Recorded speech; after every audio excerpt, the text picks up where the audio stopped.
Welcome to episode 7, surgical options for burns. And today we are joined with Anne and Liz as usual. And we have a special guest today is Dr. Bird. So today is a BurnCast instead of a BurnCast. And we're going to discuss what you should know about surgical options for burns. Dr. Bird, could you start us out by introducing yourself and telling us a little bit about what your day-to-day life is like here at Children's? Yeah, so my role is I'm the chief of trauma and burn surgery, and in that role, I do, as far as burns, I do burn care. I see patients as outpatients with our team. I help do the operations for the burn patients. I've been doing burn care ever since I was a resident and been director at 2 different hospitals of pediatric burn care over the years. And it's been of clinical and research interest of mine for quite a while. And what was it about burns that was so intriguing to you? Well, it's a challenging it's a challenging field. The kids with burn injuries, whether they're small or large, require strategies and planning for surgical care. And then I've done this now for a few decades, and the kind of things that we do now are different than what we did 30 years ago. And so this is a field that's ever in evolution. And for those of you who've been able to go to the national burn meetings, the number of products and options that we have now is more than ever. And the options that we have now for taking care of kids are better than ever. Not just kids, but adults for burn patients in general are better than ever. So I think this is a field that is very much in play and very much active. So when we're talking about burns that are going to need a surgeon and a surgeon like you, what is it about a burn that makes you get involved? Like, do you see every single burn that comes in, or does Anne consult you, or how do you know that it needs surgery, and how do they get to you? Yeah, so I don't see every burn patient. I am aware of almost all the burn patients, and especially burn patients who have long-term needs for outpatient care, whether they have surgery or not. But I most become involved in patients who have deeper burns, or where we begin a discussion about whether or not an operation needs to be done, whether that patient comes in the emergency department, comes through the clinic for the first time, or is transferred to our care in the inpatient setting. And my role as a surgeon is to look at that burn together with our team, and we have a fantastic team of really experienced MPs. Together with our team, look at a burn and make a judgment about what the best course of care is. Sometimes that best course of care is to let the wound heal with some kind of dressing strategy. Other times that best course of care is to immediately proceed with surgery if the injury is deep. And sometimes that best plan of care is to just see what happens and make a decision about what to do later. So what does it mean when a burn needs surgery? What happens? What do you do with a burn that in the operating room? Is it always the same, or do you do different things?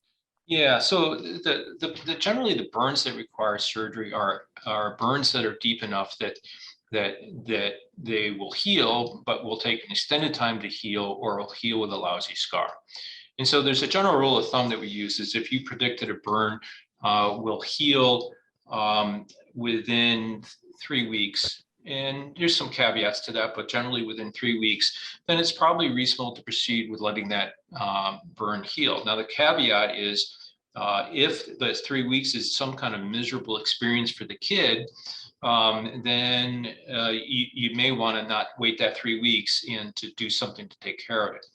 But generally a burn that takes longer than 3 weeks to heal will have several implications for the kid. The first implication is it's going to require lots of dressing changes that are potentially painful, time consuming, and disruptive to the life of the child and the parents. The second thing is that if the burn is deep enough and it's not able to heal from the underlying dermis, it has to heal from the sides in. And when a burn wound heals from the sides in, and the burn is large, that takes a long time to heal. And when that process happens, when the burn heals from the side in, the scar tends to be sort of thicker, more reactive, more sensitive than you could achieve if you did an earlier operation.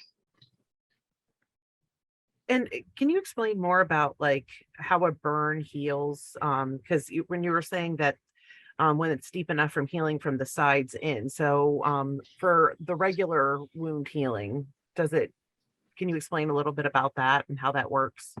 Yeah, so when you have a burn injury basically the way to think about it, you have what we call superficial partial thickness injuries, which I think in first aid classes they call first degree burns.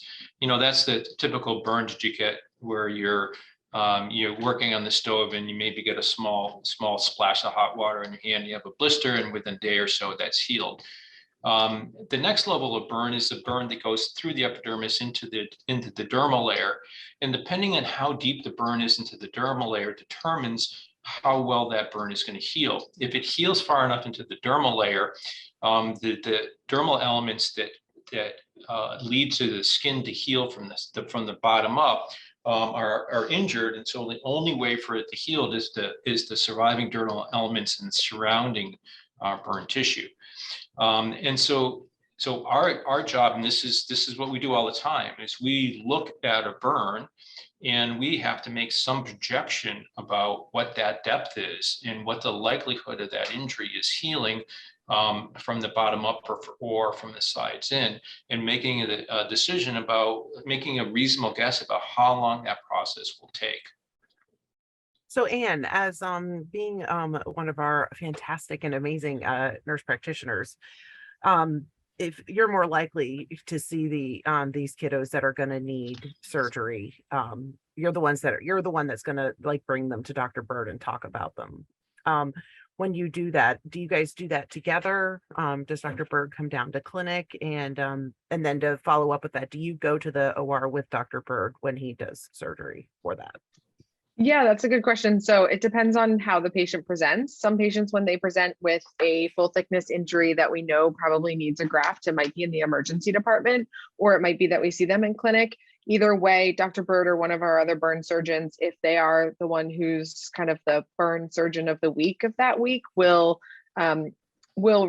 reach out to them, or one of our other nurse practitioners will reach out to them. Sometimes they come to clinic. Sometimes I know Liz occasionally at our other clinic site, she'll Zoom in our physician so she can get one of our surgeons virtually, and they'll either see it in person or they'll see photos. We have a way of uploading photos into patients' medical records so that the team can see pictures of burns, which, a picture is worth 1,000 words, especially when it comes to burns, because it can be really challenging to describe a burn. It's not usually, it's a very heterogeneous picture. It can be areas of partial thickness, areas of full thickness. So that's how we, depending on, what the burn looks like, if we think it's not going to heal within 3 weeks, or it's one of those depths that Dr. Bird was talking about, then we'll get them involved.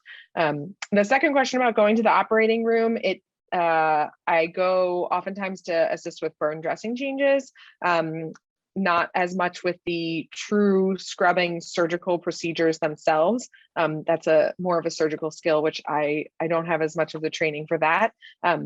But I am often in the operating room when it comes to our burn patients. And I think Dr. Bird, oh, sorry, go ahead. Oh, no, go ahead. I was going to ask Dr. Bird, most of what it sounds like you're discussing is our patients who come in that have relatively outpatient managed burns in terms of surgical management, like we decide whether or not they need it. What about the large burns, when it's a large TBSA, and what does the surgical kind of process look for somebody who has 20, 30, 40% burns? Of a flame, like a flame burn, because we know that's going to be deep. Yeah. So I mean, the vast majority of burns that we see in pediatrics are small burns. The majority are less than 5%. I think probably most are 1 or 2%. I mean, that's almost what they are. But we do have kids that are in the hospital with larger percent burns, and we generally in pediatric burn care, and generally burns that are greater than 50% are pretty unusual. So if we have a kid who's admitted with, say, a flame burn that's, say 20 or 40%, then there's all the strategies sort of change. So our initial focus is on initially resuscitating that kid. There's tremendous fluid loss associated with burn injury that requires sort of a multi-phase resuscitation plan that's done in the ICU with the collaboration of our ICU team. Very quickly, we need a plan for how to manage the burn wound, especially if it's pretty clear that the patient has a deep injury that's either injured all the way down to the fat, or likely is injured deep into the dermis, which regenerates new skin.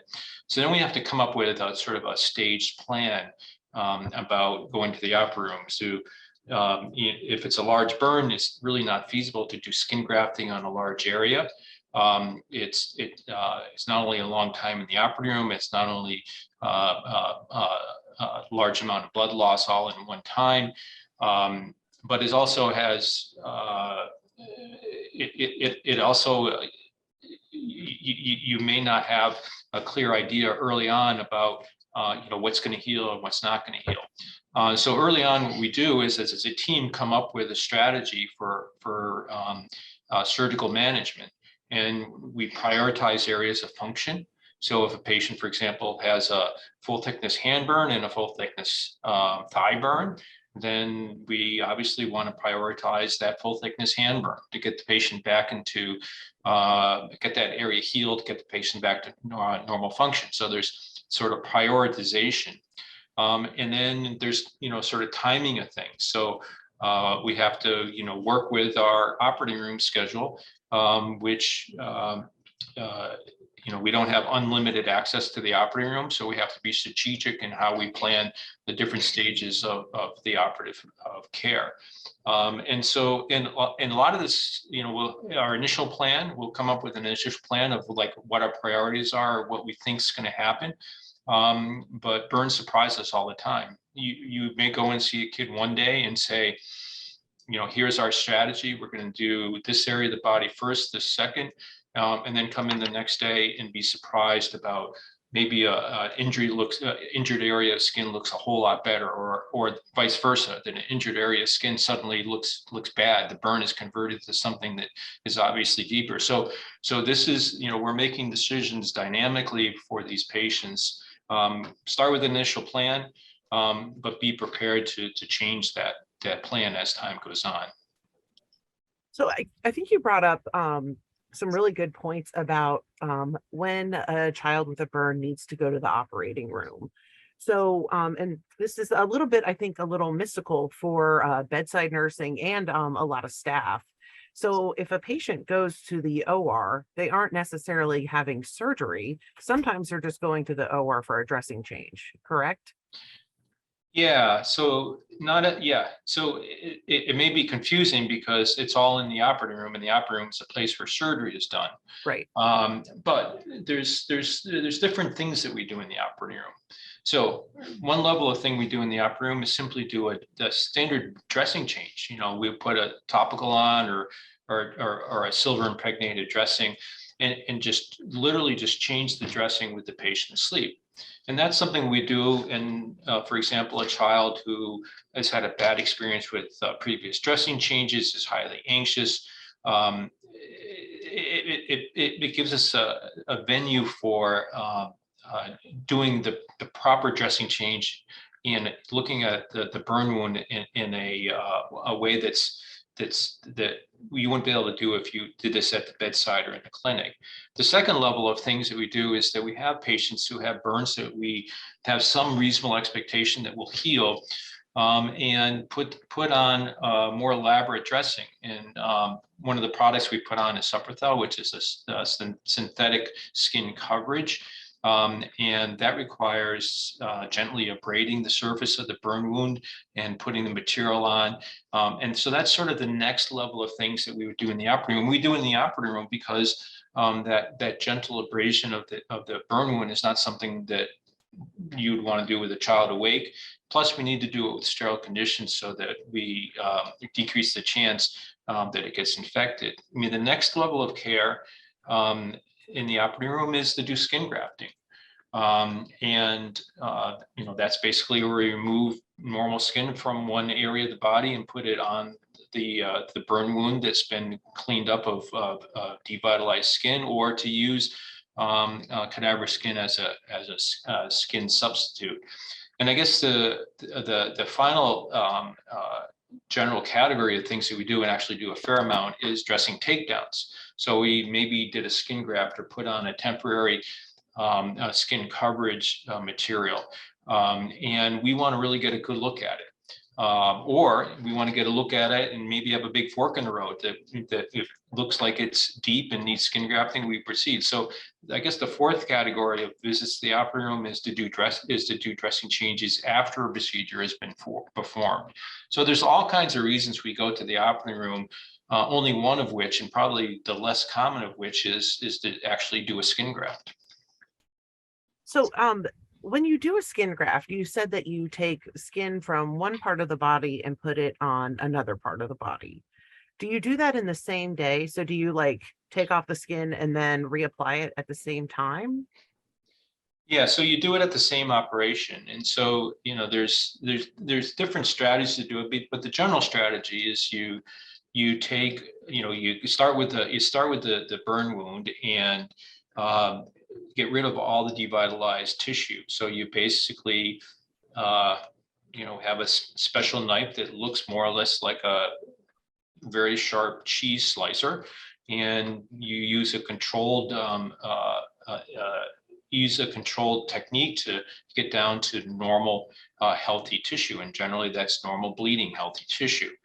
And then at that point, you either can just leave it like that, but then the wound will just have to heal, and that's not what the purpose of that. Or you need to provide some kind of coverage, and there's really different kinds of coverage you can provide. You can use cadaver skin, and the body basically gets tricked into thinking it's own skin, and will start the healing process as if it's its own skin.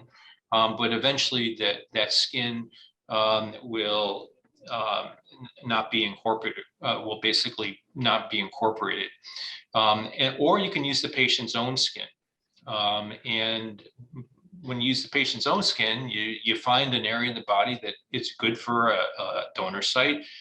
We have what's called a dermatome. A dermatome is a air-powered device. We're getting a battery-powered version of it, but basically it has an oscillating blade that's able to take a super thin layer of skin.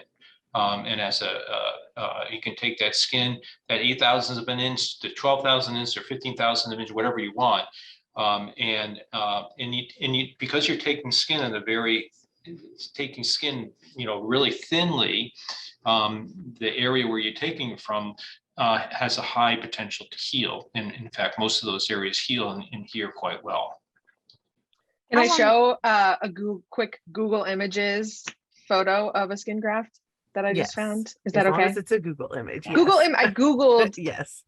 And while you're showing it, Dr. Bird, I've seen a lot of skin grafts. Why does it kind of looks like, I don't know, it kind of looks like a mesh almost. So yeah, why is it a mesh? Like, why are there so many holes? Why don't you just take off the layer without holes? Because I feel like they could, our kids can see the holes forever. Like, why is it done that way? Yeah, so so the kind of think about skin grafts, there's full thickness skin graft where you basically take the skin all the way down to the fat. So you're taking all the dermis, everything all the way down to the fat. The advantage of a full thickness skin graft is that it will heal with less contracture, less shrinkage. It will have a smooth, more uniform appearance. And because it has all the dermis, it will have a more normal appearance and configuration when healed. A split thickness skin graft is one where you deliberately use the dermatome device to take a super thin layer of skin. So you leave the dermis in place, but take everything above you take a little bit of dermis and you take the epithelium, and the underlying dermis that you keep has the skin elements that allow it to re-heal, so the donor site will heal. And so this sheet of skin in this picture, there's a picture there taking a sheet of skin. And you can either take that sheet of skin and put it on a recipient site, a site that's been debrided of non-viable tissue, got down to good bleeding tissue. You can take that sheet graft and just put it right on there.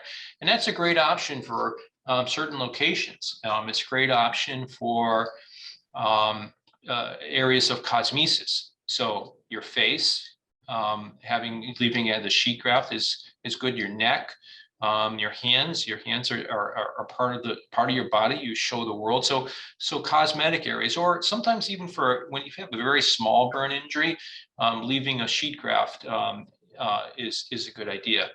But the problem with the sheet graft is that if there's any fluid that accumulates underneath it, it doesn't have any place to go. So even though we do some maneuvers to try to let the fluid out from underneath the sheet graft by basically putting some slices or pie crust in there, some nicks in there to allow the fluid to drain out, sometimes the skin gets elevated by the fluid that accumulates underneath it, and then the skin doesn't heal either all the way or in parts. The other problem that you get into is that it's essentially a one-to-one ratio. So when you take a piece of skin let's make something up 2 by 2 inches, and you move it to as a sheet graft with no meshing onto an area, you basically cover up an equivalent sized area. So if you have a patient who has 20% burns, then you would be taking donor sites from 20% of their skin. And that's a tremendous metabolic burden. It's a tremendous wound healing management issue. It's an incredible amount of discomfort. And so that's why we use, to get to your question finally, is that's why I use meshing. And the meshing process, what it does is that we have a device, and there's different devices that do that. We have a device that basically cuts small slits into the skin. It's sort of like if at my family at Thanksgiving time, we're making pie crusts. You take that sheet of dough and you put several slits in it, and then you kind of spread it out. And that's what this does, is that the meshing allows that skin to be expanded. And we have the provisions to expand it based on how you do the slits. So the mesher, we have mesher devices. You can have the mesher produce something that's a ratio of 2 to 1 or 3 to 1 or 4 to 1. So you can expand it to those ratios. So you take a piece of skin and you can literally double the surface area that you can cover. And again, you reduce the donor site, you reduce the dressing genes, you reduce the discomfort, all those things that are associated with donor sites. And it solves some of the other problems. Not only it allows you to take a little bit of skin and use it in a larger area, but because it has these interstices, it allows fluid to escape. And so you don't have this pockets of fluid that may form underneath a sheet of skin. And so the healing is generally better. Now there's a trade-off for this, is that every little hole that is open in the interstices of this mesh skin graft now has to heal from the sides in, because again, you're putting it on a site that doesn't have the ability to heal from the bottom up. So it sort of needs to heal from the sides in. And so when you mesh the skin graft,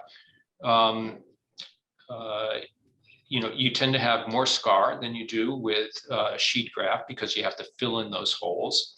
And then a point that you brought up, Cindy, is that that mesh pattern is generally permanent.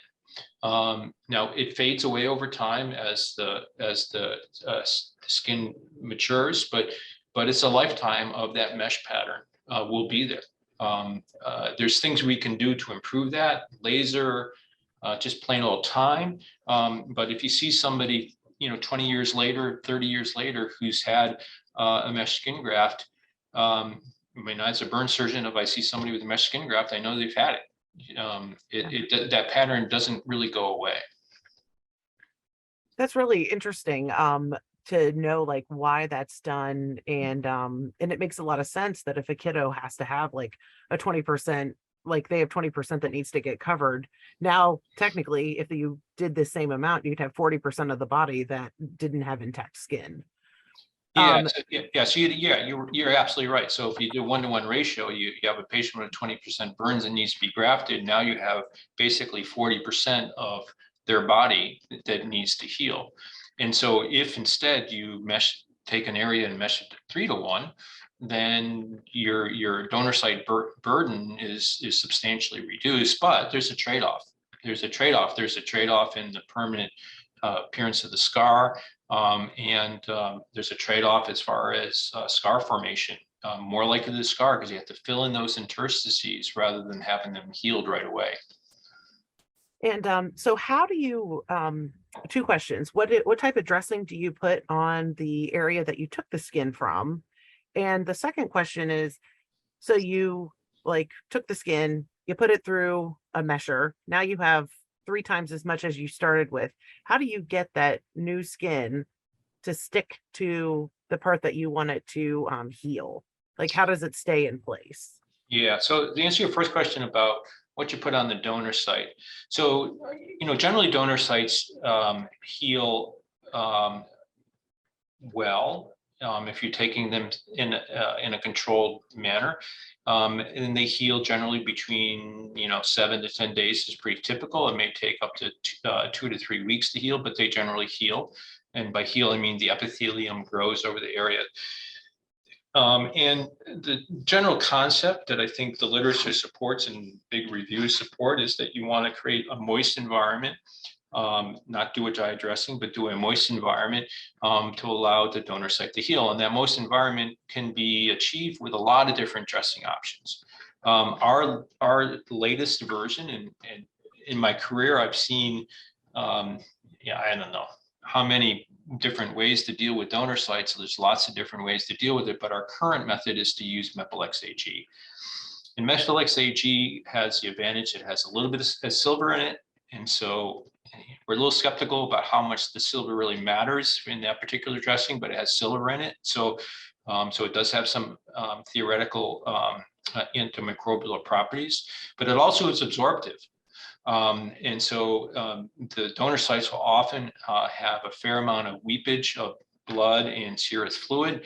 And so having Mepilex AG, which absorbs fluid, is advantageous. The other thing is that Mepilex AG actually comes off burn wounds or donor sites pretty well. So it's a really good option. So our current option is for donor sites is Mepilex AG. And you asked me another question about donor sites, which I forgot.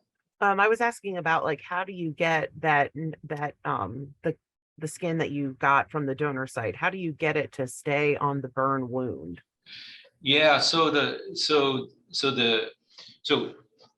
if you just take that skin and you put it on the burn wound, you take that donor skin and put it on the burn wound, the process of healing will just make it stick. In fact, you can see even in the operating room, you put on the skin, and often by the end of the operation, it's not incorporated, but it's sort of like this, just by it sort of slightly drying, it will actually be adherent. So to make sure that but what we don't want to have is this, you put the new skin on the recipient site, you don't want that new skin to shift or move around.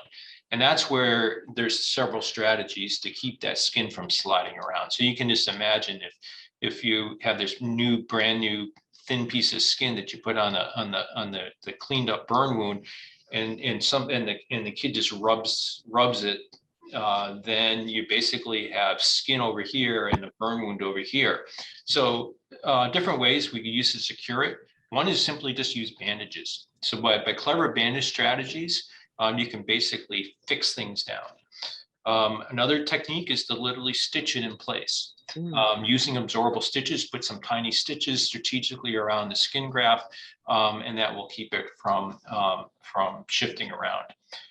Something that I think those who take care of these kids on the floor see us do all the time is to use a vac dressing. And the vac dressing basically uses a suction sponge to basically suck the whole wound and dressings all together into one unit that really doesn't shift around that much. So those are the different methods. Now, one method that that in the past in my training we use, and we really try hard to avoid, is to use staples. You don't want to put staples directly into a skin graft into the patient, because often those staples are very hard to find. And it's not unusual that you bring the kid back to the operating room, you're looking for all your staples that you put in 3 or 4 days before, and you miss one. And then months later, they come and they have some discomfort. So when we use staples, we're always careful to use staples into something that we always can find. So we'll put a dressing on first and then staple the dressing.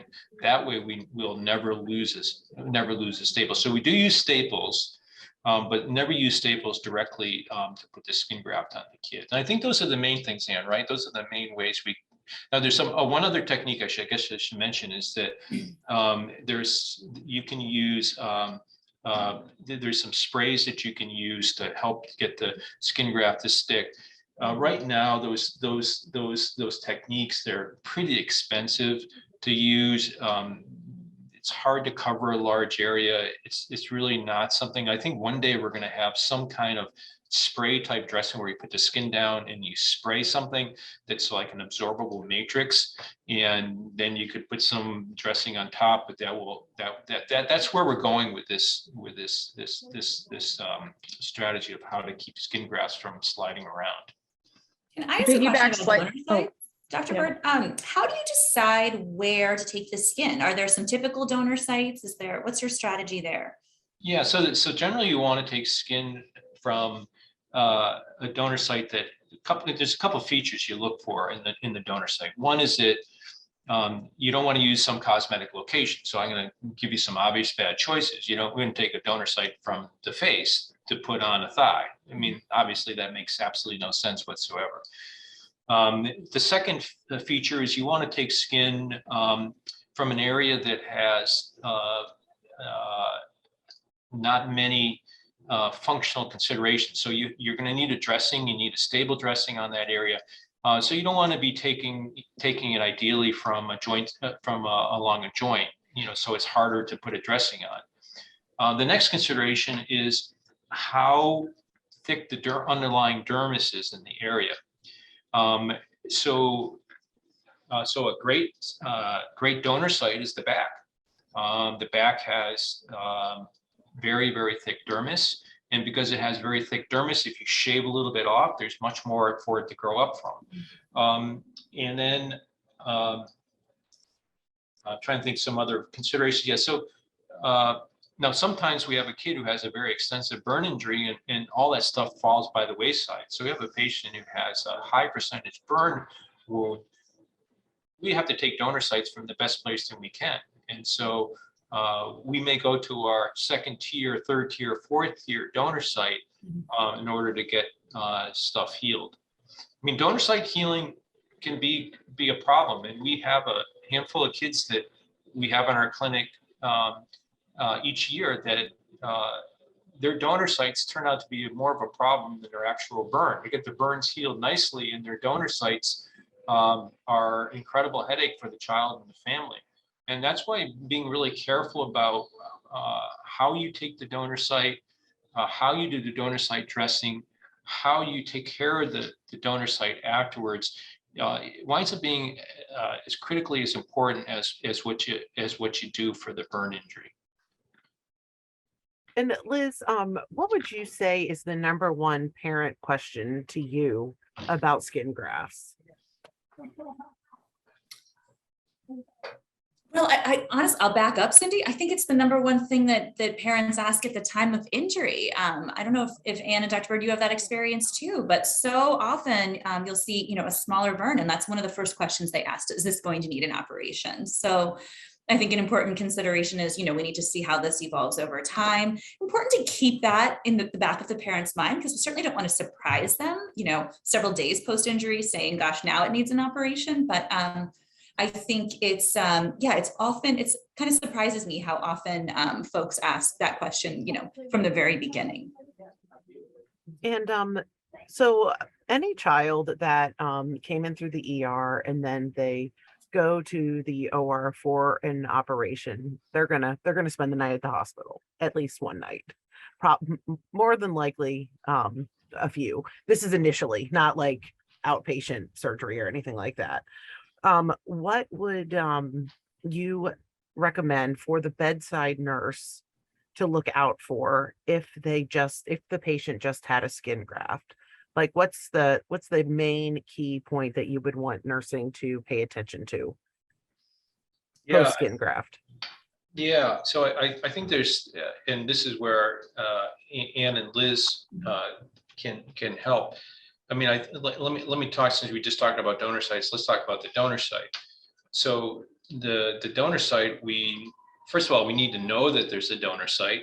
Like, so for example, if we use cadavers, can use allograft, that there may not be a donor site. So having some awareness of what the actual operation was would really help. But if there's a donor site, often these dressings need to be reinforced. Sometimes they even need to be changed early on after surgery. We try to bulk these dressings up so they are absorptive, so that you don't have this problem. But despite our best effort, sometimes the donor site dressing, again, is more of a concern than the recipient site dressing. And then on the recipient site, I think that the strategy is like, what was the original dressing plan, and where do things look now? So, basic things like, is the dressing designed to keep the arm straight? Well, it's good to know that, because if the dressing is failing to keep the kid's arm straight, then that's something that we as a team need to take care of. Is the vac working? And is the, obviously the vac, if the vac's not working, we all know about it because we can't stand the alarm, but is the vac working? And is the child activity restrictions clear? So in general, we have this paradox where we want the kids to be immobilized enough that their skin grafts don't shift, their dressings don't change, the what's underneath the dressings can heal. But we also want the kids to have early rehabilitation, to start using their limbs and to be active and to get back to normal life. So what we don't want to do is have some kid with a 20% burn who's in the hospital for 3 weeks and have that kid just basically sit there stiff. And then 3 weeks later, we're telling that kid that it's time to go home, it's time to go to rehab, and the kid's done nothing. And so having this balance between immobility and rehabilitation, that's where our job as providers, our NP team, and the physicians need to be very clear, so that you as a bedside team member know what we want to do. And if that's not clear, then that's where we need to hear from you. Yeah, don't hesitate to call our team, especially if there's a concern about a skin graft, and especially if you're concerned about a wound vac, because if a wound vac isn't working and it's over a new piece of skin, we've talked about how that can come from the patient itself, and we certainly don't want to lose a graft because we have mechanical issues. So we're happy to be called and troubleshoot at any point in time. So I think that's a really important message, that we want to be involved and we want to know if there's any sort of problems or concerns. Sometimes it's things that can be troubleshooted at the bedside by nursing or our NPs, and sometimes it's more than that. I think we need to make sure we're on top of the pain too, because that donor site can be pretty uncomfortable, right? Yeah, I think the donor site is some of the top issues, right, in terms of drainage and of patient complaints in terms of drainage and pain. Whereas do they the skin itch graft, the same way? Do donor sites itch the same way as a regular burn? Yeah, they do. The way to think about this is that you have some bad burn, and so that burn is painful. if it's deep, sometimes it's not painful because you basically kill all the nerve endings, so they have less pain. But most burns are painful, and so a handful of days go by, a day goes by, whatever, and then finally you go to the operating room. And so the pain for the burn injury is ongoing, but it's sort of each day that goes by, it becomes more of a thing that was in the past. The donor site, on the other hand, is perfectly normal skin that has a controlled injury.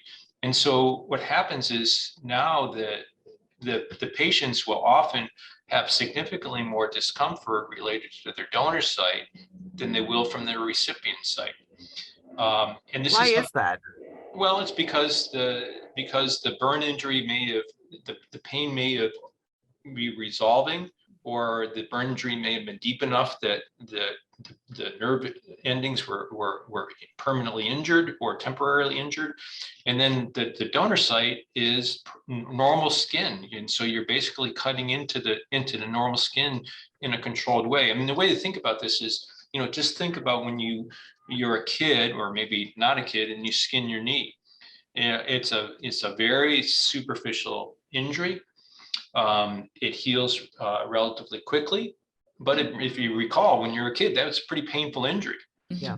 And I think a donor site has many of those same features: perfectly normal skin with a thin injury. And so we've done some specific strategies to deal with donor site pain. One is make sure you have a good dressing, because a stable, solid dressing is more comfortable than a dressing that is moving and flipping around. The second thing that we've done, and this works well for kids who have a well-defined focused skin graft. If you have a very large area, it doesn't quite work. If it's not an extremity, it doesn't work. But if a kid who has a donor site from the thigh, for example, you can do a nerve block in the operating room. And that's been a strategy that we've used that really kind of gets the kids over that early post-operative donor site pain, and it's been a good strategy. But you have to have the right patient. It has to be a relatively small area. It has to be basically a lower extremity donor site. But we do have some options to take care of that donor site pain. Well, in respect to everyone's time, first I'd like to thank you, Dr. Bird, for coming in and explaining all of this. This has been fantastic, and I think it will be really helpful to our bedside staff whenever they have a patient who went to the operating room for their burn, to really know what's going on in there and what they need to look out for. At the end of all of our BurnCasts, I ask the same question, and I'm going to start with Liz, then I'll go to Anne, and then I'll finally go to you.